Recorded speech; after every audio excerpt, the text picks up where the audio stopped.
Welcome to online class arranged by Government Harganga College, Munshiganj. Dear students of BBA Honours second year, today's subject is Business Communication, Chapter 3, Major Media of Written Communication, Part 3. This is Mohammad Sheikh Mustafa Rajib, lecturer in Management, Government Harganga College, Munshiganj. Topics to be discussed today: number 1, memo or memorandum, the same thing. Number 2, movements of memo.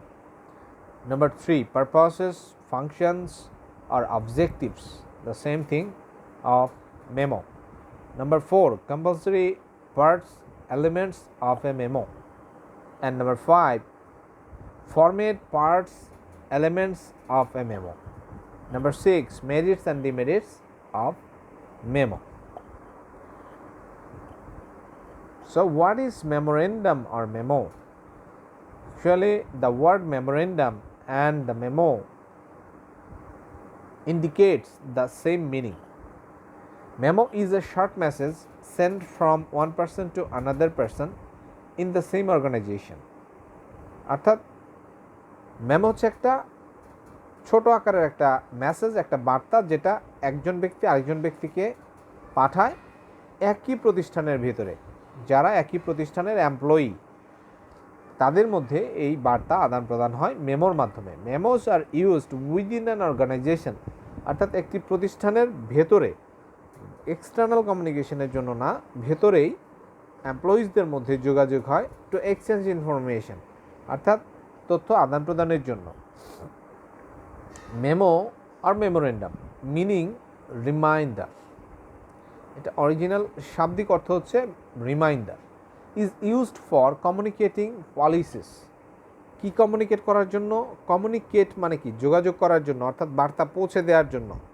হ্যাঁ, used for communicating policies, procedures, অর্থাৎ একটি প্রতিষ্ঠানের যে policy হয়ে থাকে, যে procedure হয়ে থাকে, প্রক্রিয়া, হ্যাঁ, নীতি, এই সমস্ত বিষয় বা অর রিলেটেড অফিসিয়াল বিজনেস, অন্যান্য রিলেটেড যে অফিসিয়াল কাজ আছে সেগুলো কমিউনিকেট করার জন্য, অর্থাৎ বার্তা পৌঁছে দেওয়ার জন্য এই মেমো ব্যবহৃত হয়ে থাকে। There is no salutation in a memo, অর্থাৎ যে সম্ভাষণটা নেই, মেমোতে কিন্তু সম্ভাষণটা নেই। Sometimes memos are called internal letters or inter office correspondence, অর্থাৎ একটি অফিসের মধ্যকার অফিসারদের মধ্যে যে যোগাযোগ ব্যবস্থাটা মেনটেন হয় সেটাকে বলা হচ্ছে কি? Internal letters. মেমোকে অনেক সময় বলা হয় কি?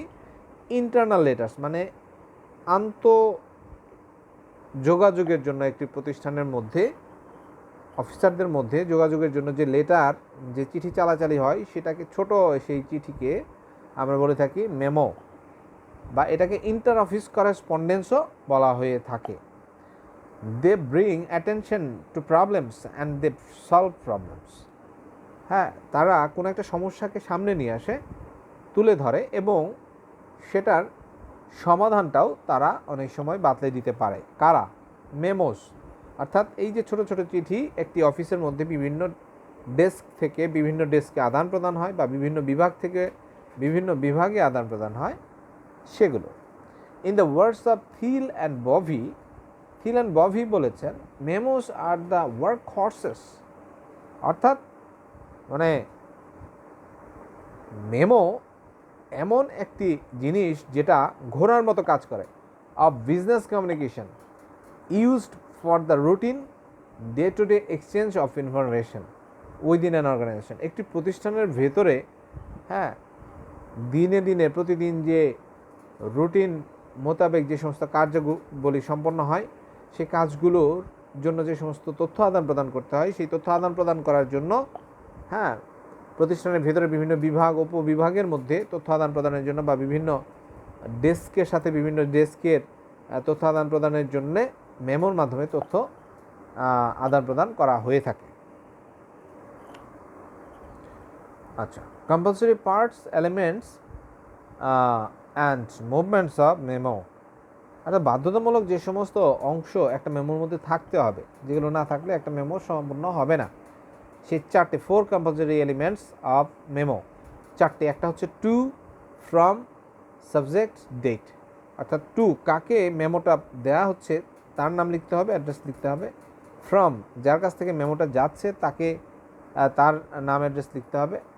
অ্যান্ড সি হচ্ছে সাবজেক্ট, মেমোর বিষয়টা কী বিষয়ের উপর মেমোটা লেখা হচ্ছে, এবং ডেট কোন তারিখে মেমোটি লেখা হলো। এই চারটি বিষয় না হলে একটি মেমো সম্পূর্ণ হবে না, অসম্পূর্ণ থেকে যাবে। এই চারটি বিষয় থাকা বাধ্যতামূলক। 3 মুভমেন্টস অফ মেমো, হ্যাঁ 3 ধরনের মুভমেন্ট হয়ে থাকে মেমোর। একটা হচ্ছে ডাউনওয়ার্ড, আপওয়ার্ড অ্যান্ড হরাইজন্টাল। অর্থাৎ যেমন হচ্ছে কি প্রোডাকশন ম্যানেজার, হ্যাঁ ডিপার্টমেন্টাল যে ম্যানেজাররা আছে, একটি ফ্যাক্টরিতে ধরা যাক প্রোডাকশন ম্যানেজার আছে, সেলস ম্যানেজার আছে, তারপর হচ্ছে যে কি মার্কেটিং ম্যানেজার আছে, ফিনান্স ম্যানেজার আছে। তো প্রত্যেকের সাথে সবার কিন্তু ডেজিগনেশন সেম, প্রত্যেক ডিপার্টমেন্টের হেড। তাহলে তাদের সাথে যোগাযোগের জন্য কী হবে, হরাইজন্টাল মুভমেন্ট হবে মেমোর যদি চিঠি দেওয়া হয়। অ্যান্ড দেন আপওয়ার্ড হতে পারে, নিচে থেকে উপরে যেতে পারে, সুপারভাইজার থেকে ম্যানেজারে যেতে পারে, আবার ম্যানেজার থেকে সুপারভাইজারেও আসতে পারে।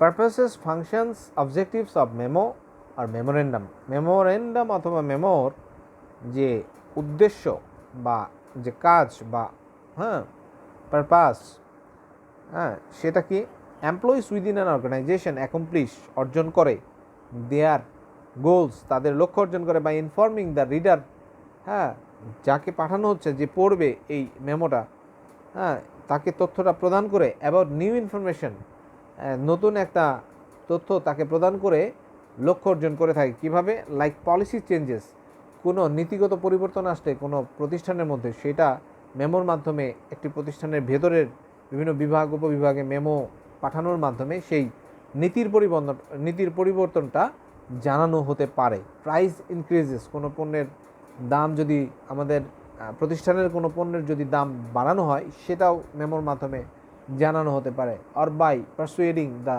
Reader to take an action, অথবা প্রোডাকশন ম্যানেজারকে জানানো হলো বা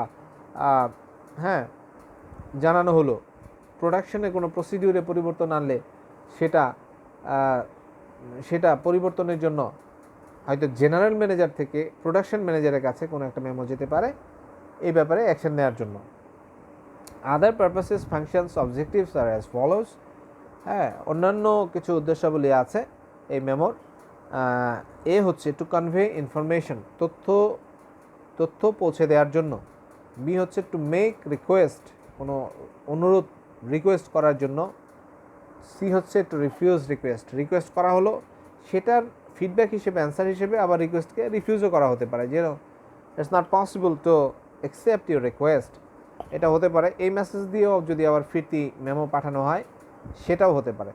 ডি হচ্ছে রুটিন ইনকোয়ারিজ, যদি কোনো বিষয় সম্পর্কে প্রতিদিনের যে তথ্য জানতে চাওয়া হয়, প্রোডাকশন ডিপার্টমেন্ট থেকে হতে পারে, সেলস ডিপার্টমেন্ট থেকে হতে পারে, বা কোনো তথ্য যদি জানতে চাওয়া হয়, অথরিটি জানতে চায় বা জেনারেল ম্যানেজার জানতে চায়, সেটাও জানতে চাওয়াটা হতে পারে কিসের মাধ্যমে, মেমোর মাধ্যমে। রুটিন রেসপন্সেস, কোনো প্রতিদিনের যে রেসপন্ড করতে হয়, যে রিপোর্টিং হতে পারে সেটা, ঊর্ধ্বতন কর্তৃপক্ষ জানতে চাইলো, কোনো প্রোডাকশন রিপোর্ট জানতে চাইলো, সেটা মেমোর মাধ্যমে জানানো যেতে পারে শর্টলি। এফ হচ্ছে প্রেজেন্টেশন অফ ইনফর্মাল রিপোর্ট, অর্থাৎ কোনো ইনফর্মাল রিপোর্ট কর্তৃপক্ষকে জানানোর জন্য এই মেমোটা ব্যবহৃত হতে পারে। Format, parts, elements of memo, অর্থাৎ এটা হচ্ছে এর আগে পড়েছি কম্পালসারি পার্টস, যে 4টা পার্ট না থাকলে অসম্পূর্ণ হবে মেমো। এটা হচ্ছে মানে বিস্তৃত মেমো, অর্থাৎ সম্পূর্ণ মেমোতে কি কি অংশ থাকতে পারে, যেমন এনক্লোজার না থাকলেও সমস্যা নাই, মেমো হবে, কিন্তু এনক্লোজার থাকতে পারে। অতএব এটা হচ্ছে পার্টস, সবগুলো পার্টসই এখানে আছে। এটাকে এলিমেন্টসও বলা যাবে, ফরম্যাটও বলা যাবে। হেডিং, অর্থাৎ একটা মেমোর হেডিং দেওয়া থাকবে, একটু বড় করে লেখা থাকবে। আবার হচ্ছে টু, যাকে পাঠানো হবে, ফ্রম, যার থেকে পাঠানো হবে। 4 হচ্ছে সাবজেক্ট, সেই সাবজেক্টটা থাকতে হবে, যে বিষয়ের উপর মেমোটা যাচ্ছে, তথ্যের মূল জিনিসটা ওখানে লেখা থাকবে। 5 হচ্ছে ডেট, তারিখ লেখা থাকবে আজকের। 6 হচ্ছে বডি, মেসেজ, হ্যাঁ, মাঝখানে লেখা থাকবে যে বিষয়ের উপর, সাবজেক্টটাকেই এনলার্জ করে এক্সপান্ড করে সাবজেক্টটাকে লেখা হবে বডিতে বিস্তারিত। 7 হচ্ছে ইনিশিয়ালস, নিচে যে মেমোটা পাঠাচ্ছে যদি প্রোডাকশন ম্যানেজার হয় প্রোডাকশন ম্যানেজার পাঠাবে লিখে। অ্যান্ড 8 এনক্লোজার, যদি কোনো সংযুক্তি থাকে, যদি কোনো ধরা যাক যে প্রোডাকশন ম্যানেজার জেনারেল ম্যানেজারের কাছে কি পাঠাচ্ছে, প্রোডাকশন রিপোর্ট পাঠাচ্ছে, তাহলে সেই প্রোডাকশন রিপোর্টটা নিচে ট্যাগ করে দেওয়া হবে, অর্থাৎ পিন আপ করে যদি দেওয়া হয় তাহলে ওখানে এই মেমোতে নিচে লিখে দিতে হবে এনক্লোজার যে সংযুক্তি আছে নিচে প্রোডাকশন রিপোর্ট। তাহলে ফরম্যাট পার্টস এলিমেন্টস অফ মেমোর আমরা একটা ফরম্যাট দেখতে পাচ্ছি। Memo can be ডিপিক্টেড as follows. ABC cement factory limited, Munshiganj সদর, মুন্সিগঞ্জ। ধরা যাক এই ফ্যাক্টরি, এবিসি নামে একটা সিমেন্ট ফ্যাক্টরি আছে, সেই প্রতিষ্ঠানের ভেতরে মেমো পাঠানো হচ্ছে কাকে, টু মিস্টার মোহাম্মদ জুবায়েরকে পাঠানো হচ্ছে ম্যানেজার প্রোডাকশন ম্যানেজারকে পাঠানো হচ্ছে। ফ্রম, কার কাছ থেকে যাচ্ছে, ওই প্রতিষ্ঠানের ভেতরেই Mr Jahangir Alam, general manager of that organisation, হ্যাঁ, জেনারেল ম্যানেজার পাঠাচ্ছে কাকে, ম্যানেজার প্রোডাকশনকে পাঠাচ্ছে। ডেট হচ্ছে October 14, 2020, হ্যাঁ, আচ্ছা, তারিখ দেওয়া থাকবে। সাবজেক্ট হচ্ছে মান্থলি মিটিংয়ের ব্যাপারে জেনারেল ম্যানেজার সাহেব, হ্যাঁ, ম্যানেজার প্রোডাকশনকে একটি তথ্য প্রদান করে একটি মেমো পাঠাচ্ছেন। এই মেমোর ফরম্যাটটা হবে এরকম দেখতে। আচ্ছা, এখানে আরেকটা ছবি আমি নিয়েছি ইন্টারনেট থেকে মেমোর, যে উপরে হেডিংটা দেওয়া আছে, বড় করে মেমো লেখা আছে, তারপরে টু আছে, ফ্রম আছে, ডেট আছে, সাবজেক্ট আছে, 4টা জিনিস। ডান পাশে উপরে হচ্ছে কোম্পানির নাম লেখা আছে, কোম্পানি প্যাডে এটা যাচ্ছে, আর নিচে হচ্ছে বিস্তারিত লেখা হয়েছে, সাবজেক্টকে এক্সপান্ড করে বিস্তৃত আকারে লেখা হয়েছে। আচ্ছা, এরপরে হচ্ছে merits and demerits of memorandum. Merits of memo, simple merits, ছোটো আকারে একটা মেসেজ পাঠানো হয় একটি প্রতিষ্ঠানের ভেতরেই, এক এমপ্লয়ি আরেক এমপ্লয়িকে পাঠায়, তাহলে এটা খুবই সিম্পল হবে। টু হচ্ছে টাইম সেভিং, ছোটো মেসেজ লিখতে কিন্তু সময় লাগে না, এটা টাইম সেভিং। 3 হচ্ছে নো ফর্মালিটিস, খুব একটা ফর্মালিটি করা হয় না, এটা জাস্ট একটা প্যাডে লিখে জাস্ট সার্কুলেট করা হয়, পাঠিয়ে দেওয়া হয়। 4 হচ্ছে স্পেসিফিক কোনো, যেমন আমরা একটু আগে দেখলাম মান্থলি মিটিংয়ের ব্যাপারে জানানোর জন্য মেমো লেখা হয়েছে, তো স্পেসিফিক কোনো পারপাস থাকতে হবে, উদ্দেশ্য থাকতে হবে, সেটা সে স্পেসিফিক তথ্য জানানোর জন্যই এটা ব্যবহার হয়ে থাকে, এটা একটা সুবিধা। 5 হচ্ছে লেস কস্টলি, এটা তেমন কোনো খরচ নাই, হ্যাঁ, খরচ কম আর কি। ডিমেরিটস অফ মেমো আর মেমোরেন্ডাম, কিছু অসুবিধাও আছে, 2-3টা দেখি আমরা। লিমিটেড স্কোপ, অর্থাৎ এখানে কিন্তু আমরা